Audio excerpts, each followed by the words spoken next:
Êtes-vous contraint de simuler des maladies devant votre patron afin d'obtenir des congés payés sur son dos? Êtes-vous vraiment malade? J'avoue, j'ai menti. Je suis confus. Vous pourrez désormais obtenir ces congés payés en toute quiétude grâce à cette trousse d'invalidité contenant différentes options. Il n'en tient qu'à vous de faire le bon choix correspondant à votre besoin. Monsieur Baudry.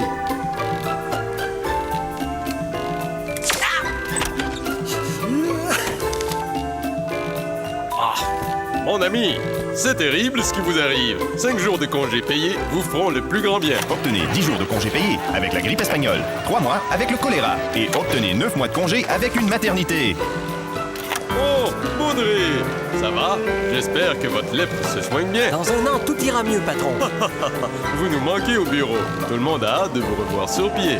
Et pour un temps limité à l'achat d'une trousse d'invalidité, obtenez cette machine à transformer le sperme en fumée.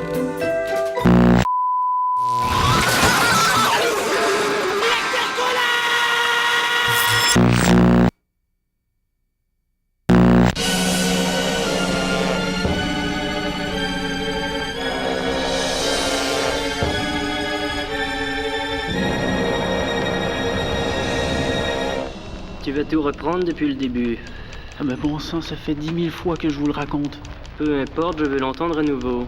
Mais mon patron m'avait convoqué à son bureau. Monsieur Gariepi, vous m'avez fait demander? Tu vois ce robot? Oui? Eh bien, c'est lui qui va te remplacer. Tu es viré. Je vais te le dire ce qui s'est réellement passé, moi.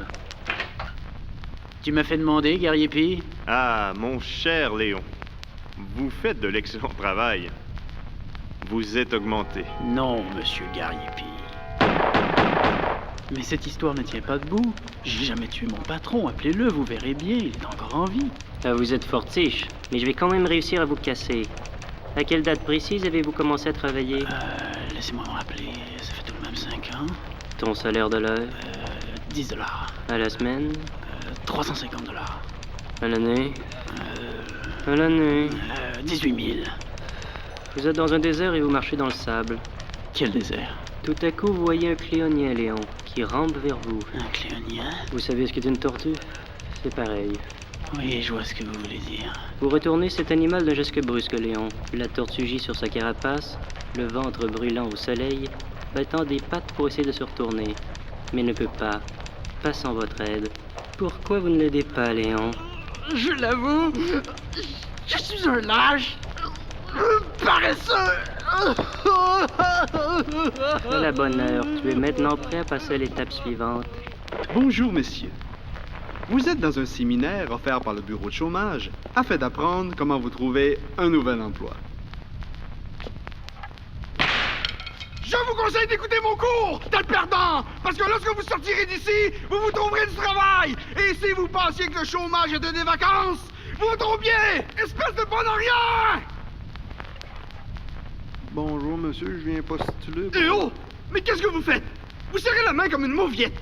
Une poignée de main, c'est important, car c'est le premier contact avec un employeur. Je vais vous montrer ce que c'est une poignée de main franche.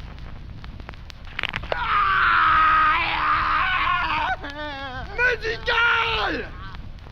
Le corps droit. Bande de fainéants. Et rentre le ventre.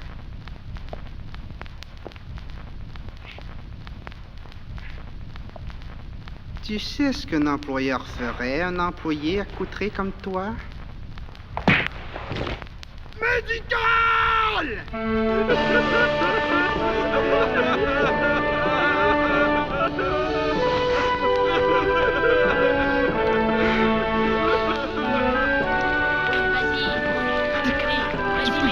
Tu peux y aller. Bravo, mes gaillards. Je suis fier de vous. Vous avez survécu à votre entraînement et vous êtes maintenant armés pour affronter le marché du travail. Bonjour, mon nom est Léon Lacroix. J'ai rendez-vous avec monsieur Nadeau, s'il vous plaît. Bon, vous pouvez y aller, c'est la porte à côté. Dites-moi, jeune homme, pourquoi est-ce que je vous engagerais, vous? plutôt qu'un autre? Eh bien, parce que je me suis bien informé sur votre commerce et connais tout de votre entreprise. Quelle est votre plus grande qualité? Je suis le plus grand mouchard que vous n'ayez jamais rencontré. Bien. Et votre pire défaut? Perfectionniste. Jeune homme, je vous félicite. Vous êtes engagé.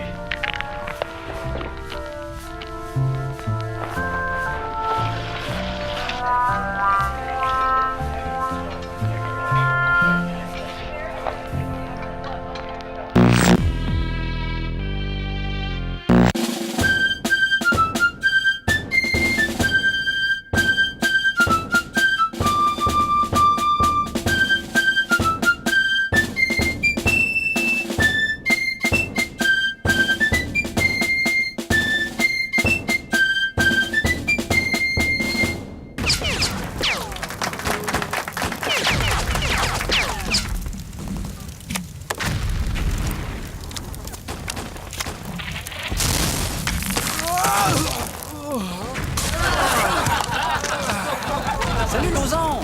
Ah ben, vous êtes en train de jouer une partie de trou de cul? Si j'avais encore le mien, je me joindrais volontiers à vous.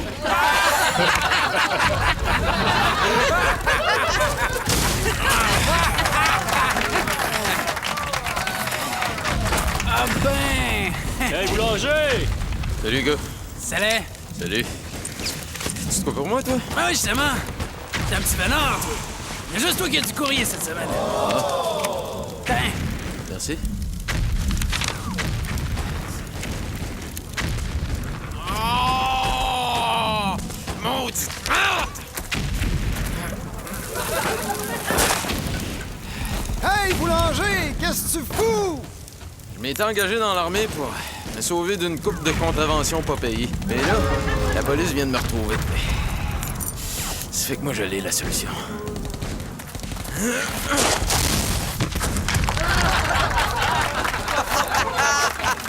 Voilà. Maintenant, je suis officiellement mort. Et les factures vont être envoyées à mes parents. Oh. Maintenant, je m'appelle... Labri. Ça valait bien la peine de m'engager. Hey! Toi, Tremblay, pourquoi t'es ici? Moi, j'étais un Ronin sous la tutelle d'un grand samouraï.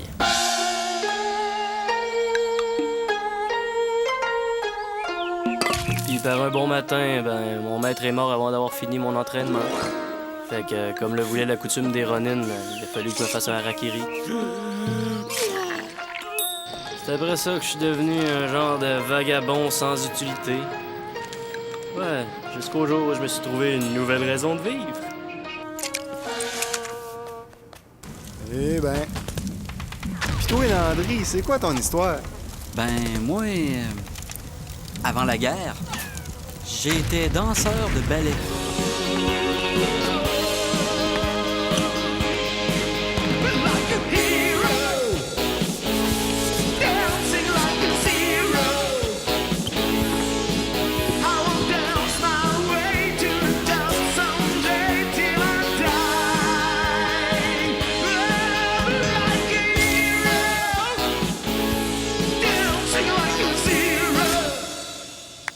Monsieur, vous dansez comme un ange, mais vous êtes malheureusement trop gras.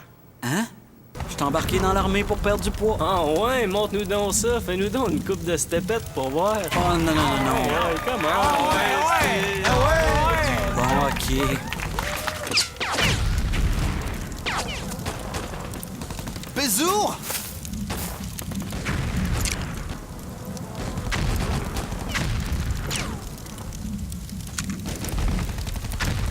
Ich glaube, dass ich einen Engel gesehen habe.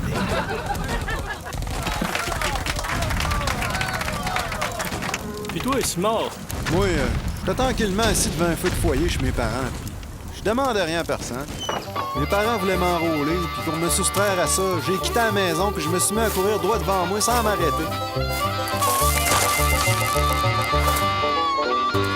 Fait que c'est comme ça que je suis tombé ici. Puis toi, Lozon, c'est quoi tu faisais avant?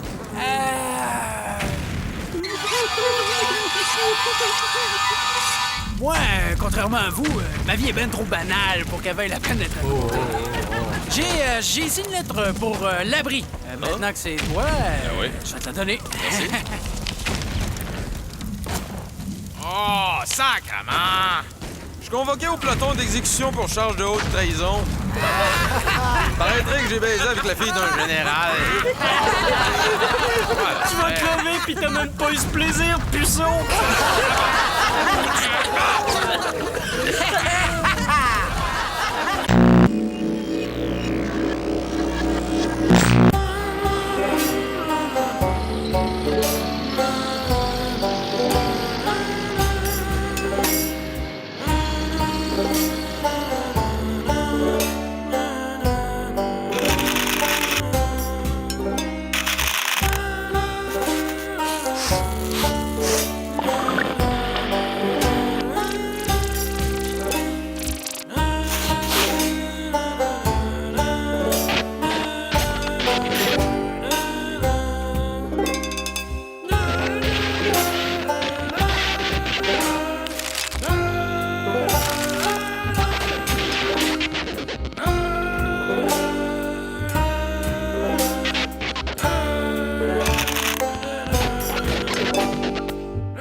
c'est en ma qualité de coroner que j'ai été appelé pour enquêter sur le meurtre crapuleux de 7 citoyens.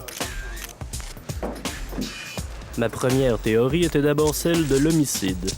Le propriétaire des lieux était un riche PDG et ce type de personne attire souvent la jalousie des pauvres. C'est pourquoi un assisté social aurait pu économiser son argent pendant des mois pour aller au Kazakhstan s'acheter des armes sur le marché noir afin de mettre fin au jour de ses voisins bourgeois. Il aurait ensuite pris la précaution de retirer toutes les balles de ses victimes. Pour confirmer cette hypothèse, j'ai fait venir un spécialiste sur les lieux du crime afin de déceler des traces de poudre à canon.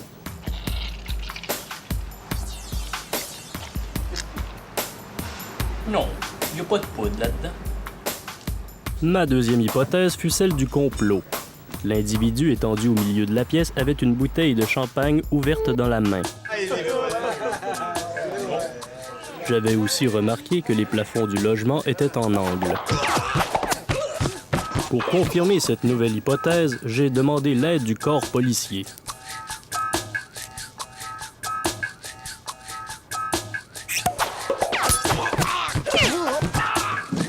Un seul bouchon de champagne n'aurait pas été suffisant pour tuer tout le monde d'un seul coup.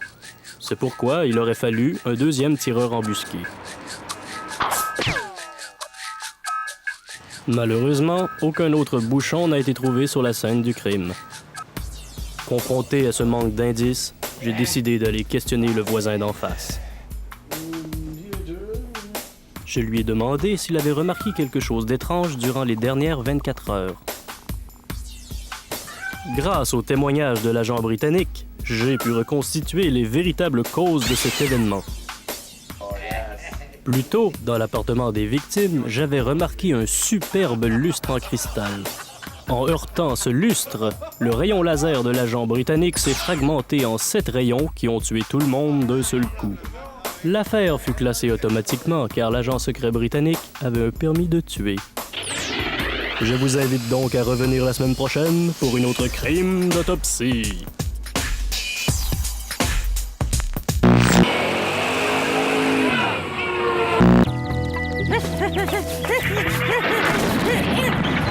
Arrière, malheureux! Oh, ludique! Mais qu'est-ce que vous croyez que vous alliez faire là, mon ami? Mais un simple pique-nique en famille? Pourquoi? Savais-tu qu'au Canada, le bois servant à la fabrication des tables à pique-nique est traité à l'arsenic? Et vous alliez mettre de la bouffe là-dessus. Mais non, je sais! Et savoir est la demie de la bataille gagnée.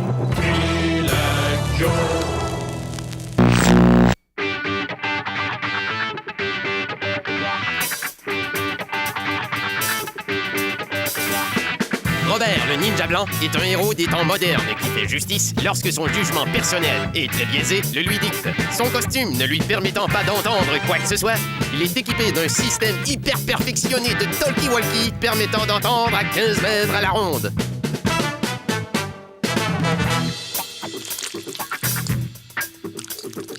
Pendant ce temps, quelque part dans la ville, un crime se profile à l'horizon.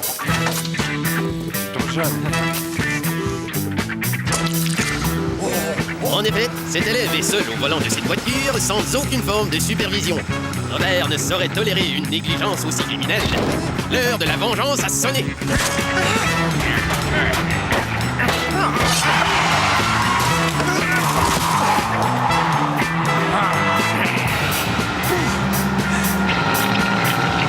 Heureusement, un indice permet à Robert de remonter la piste du mécréant.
Brièvement, Robert fait appel à ses connaissances ancestrales ninja pour réparer ses plaies.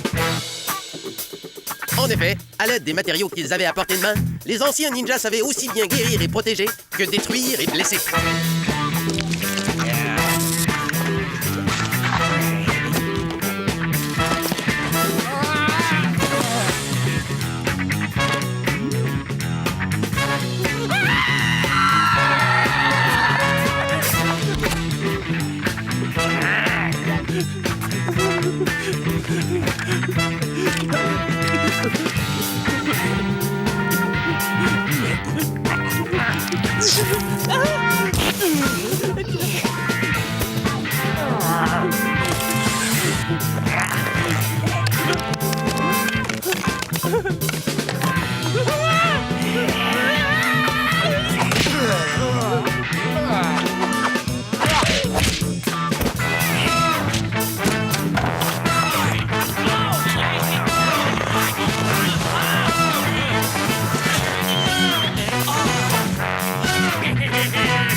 L'adversaire est trop puissant et Robert est incapable de dominer la situation. Dans de telles conditions, les règles sont claires. Appelez la confrérie des ninjas à la rescousse.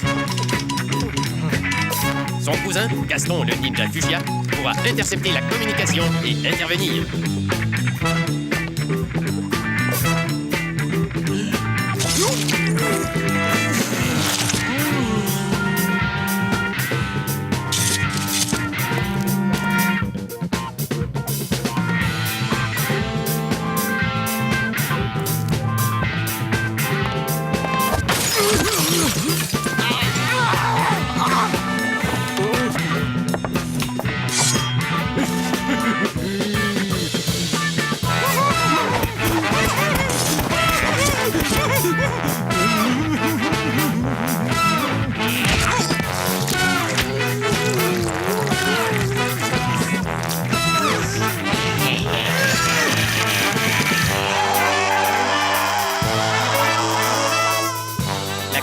Ne répond pas.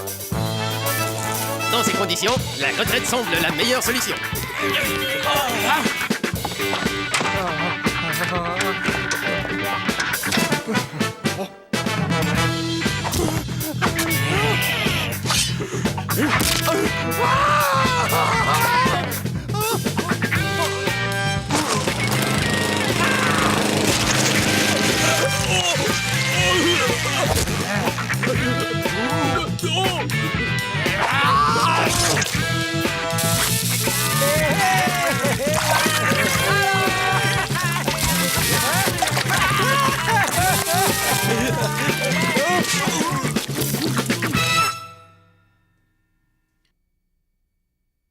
Qui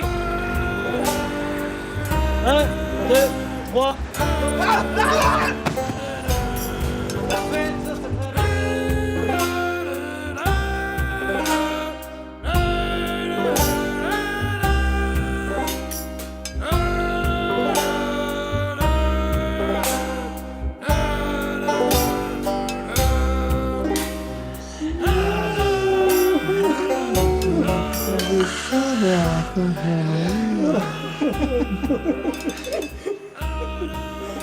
Qu'est-ce qu'il a dit? Ça va pas, j'ai tombé dans la cochonnerie.